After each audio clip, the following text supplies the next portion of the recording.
Hello and welcome to Drive Me to the Airport. My name is Phil and I'm here today just to give you a brief overview of how the system would work for you as a taxi operator or a taxi driver. The first thing I'd just like to point out is if you just have a very quick look at this area here. This would be the area that the customer would find. It's how all searches through our site are done. It's described down here. Have a quick look at this when this video finishes, just to sort of familiarise yourself with how a customer would input their information and how the site would work for them. It's quite unique and quite flexible and quite fast. But the purpose of this video, if we start here in the top right section of the operator's login area. Stupidly, I'm already logged in, so let me just log out of that. Okay, you'd be presented with your login boxes here, starting with your registered operator section at the top here. So it's as simple as just putting in your email address and then your password, which would be sent to you on registration. You can change that later within the system. So the first page you have is your company details section. And just scrolling down through it all here, you've got your company name, you've got your contact name, your email address, so on and so forth. Various bits of information about you. Some of these will show live on the site, some of them will not. Email addresses won't show on the site. Website addresses won't show on the site, but they're essential for us that we can sort of compare what's going on, and of course contact you with your email address if there's any problems. We don't spam you. We're not going to be emailing you every 5 seconds. Just if we need to get in touch with you, we need this information. So the company name will show live on the system. The address will show live on the system. The logo will show live on the system, which you can add and change here at any time, and your description, which again are your words. You can change them at any time. So that's how that side of it works. Clicking onto your set prices, if you are a company that has set prices, you can enter all of those here. If you don't have a set price, just leave it blank or a zero, whatever the scenario. The system's intelligent enough to know that you don't have a price if there isn't one in there, or if it's a zero. So each type of vehicle can be priced, and what airports you cover can be clicked.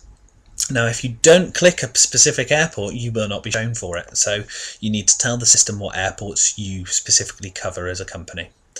And at the top here, this little section here, which says maximum free collection mileage covered before extra charges are applied.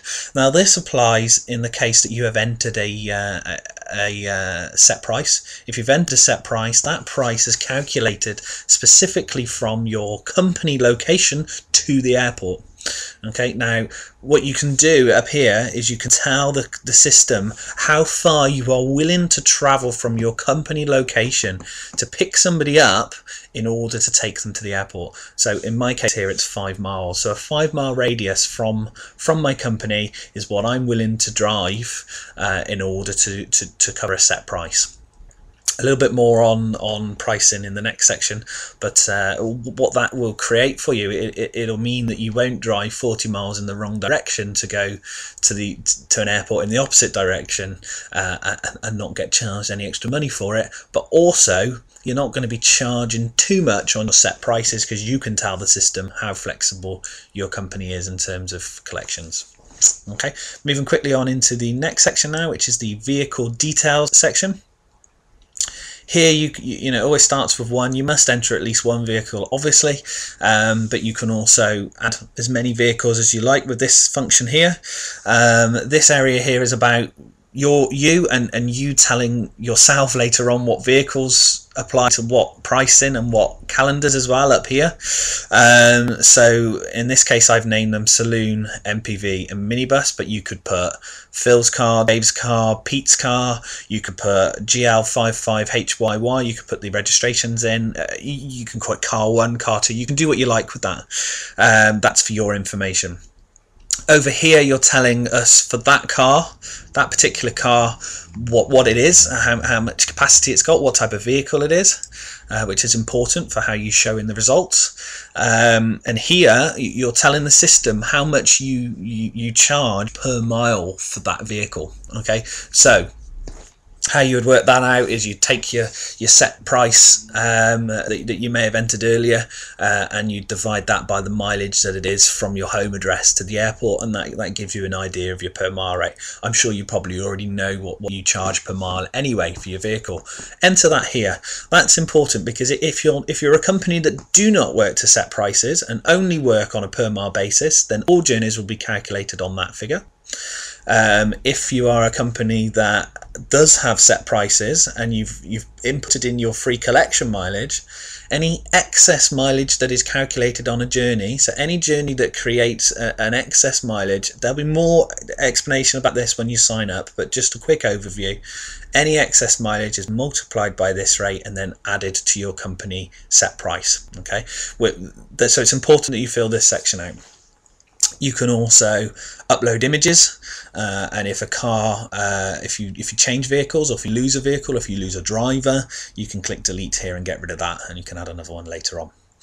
You tell us in this section also what facilities you provide as a company. Now these are standard, as it says here, standard facilities, so nothing special. If you've got something special for one vehicle, unfortunately you can't add that in, but if there's something that you do standard as a business, then this is the section. So if you always park and don't expect your customer to pay for the first sort of hours parking, then parking is included.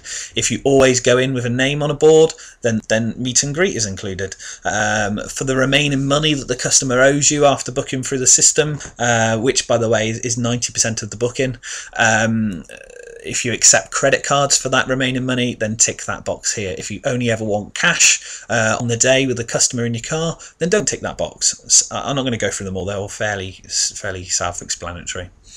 Moving down into the next section, this area here is the area that covers your collection and drop-off zones. Okay, so you've already told them in the previous area that you will collect from airport A, B, C, D, so Birmingham or Heathrow or wherever it is that you are willing to collect or drop your passengers at. Now, what this area is, what this section here is, this is I think it's 124 or 125 postcode areas. So B is the first letter of Birmingham, GL is the first letter of Gloucestershire, WR is the first two letters of Worcestershire. Okay, now that's how the UK is broken down in postcode areas. Normally, this would affect your company's origin. So my company's origin is Gloucestershire, so I cover Gloucestershire as a drop or a collect. So GL is what I would tick there. Now, what that means is for every journey that begins or starts in Gloucestershire, I will show in the results. I will show in the results if it starts in Gloucestershire and goes to one of the airports that I've told the system that I cover. I will show for all customer inputs that match those journeys. If, however, you are a company that is close to the borders of a postcode region, you may choose to cover Gloucestershire and Worcestershire, for example. If you're in the north of Gloucestershire, you may cover Worcestershire. So you would also tick the Worcestershire postcode, and again you'll show for all results that start or finish in Worcestershire. So that's that section. The only other thing to show you now really is the calendar. Remember you named your vehicles earlier, Saloon, MPV, minibus, Phil's car, Dave's car, Pete's car, whatever it was you called it. That's the different calendars here. They're in the top right corner, you can change, so we'll stick with the one we've got at the moment. The journey calendar, it's a work in progress. It's something that's going to get better in the coming weeks. I've already got people looking at how to make that better now. We're already looking at that, but you can block out entire periods that you don't want that vehicle to be available for. You can, when a journey is selected by a customer as booked, it automatically enters into the diary here, and it'll show you the journey specifically here. See this part here? That's the journey, so Cheltenham to London Heathrow. But of course, when you get to Heathrow, although the journey is over, you're not available to collect from Cheltenham until that vehicle is back in Cheltenham. So it takes the same time period as is shown here, and then it adds in an empty journey for you to have the time to get back to the original location in order to get a booking.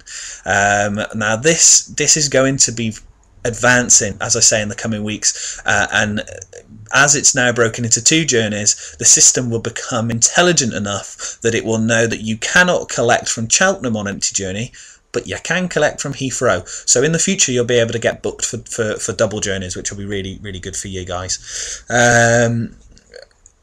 And also there's a collection time that gives you a bit of time scheduled in the diary in order to get from your location to go and collect the passenger.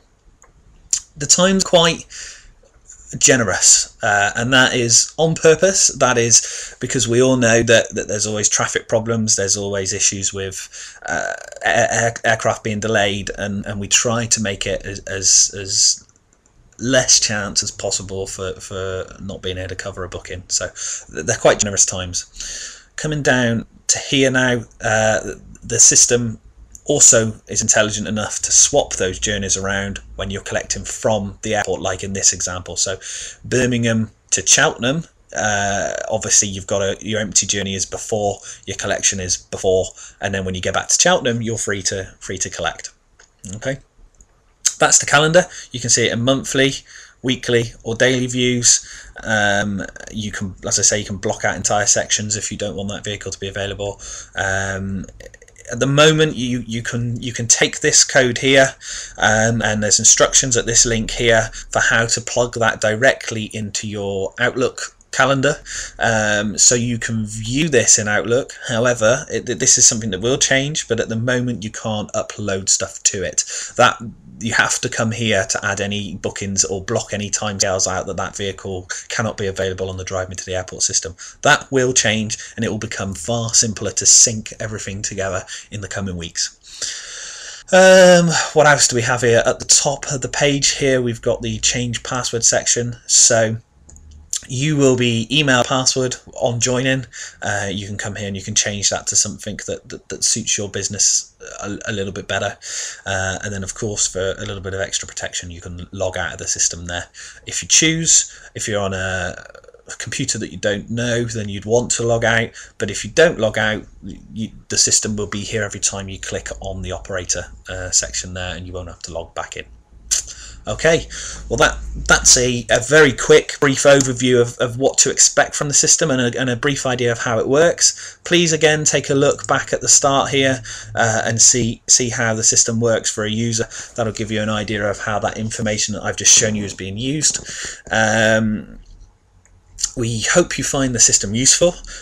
We certainly have, as a company ourselves, found it incredibly useful. It's increased our bookings in order because the user is in a faster, quicker system, and not waiting 3 or 4 days for emails to come back, or talking to a driver that's bombing down the motorway whilst driving and with passengers in. We believe it'll make your business better, and certainly it will bring you more work. We look forward to working with you, and if you're ready to go ahead, then click on the taxi operator looking for work section at the top here and follow the instructions. Thanks for your time.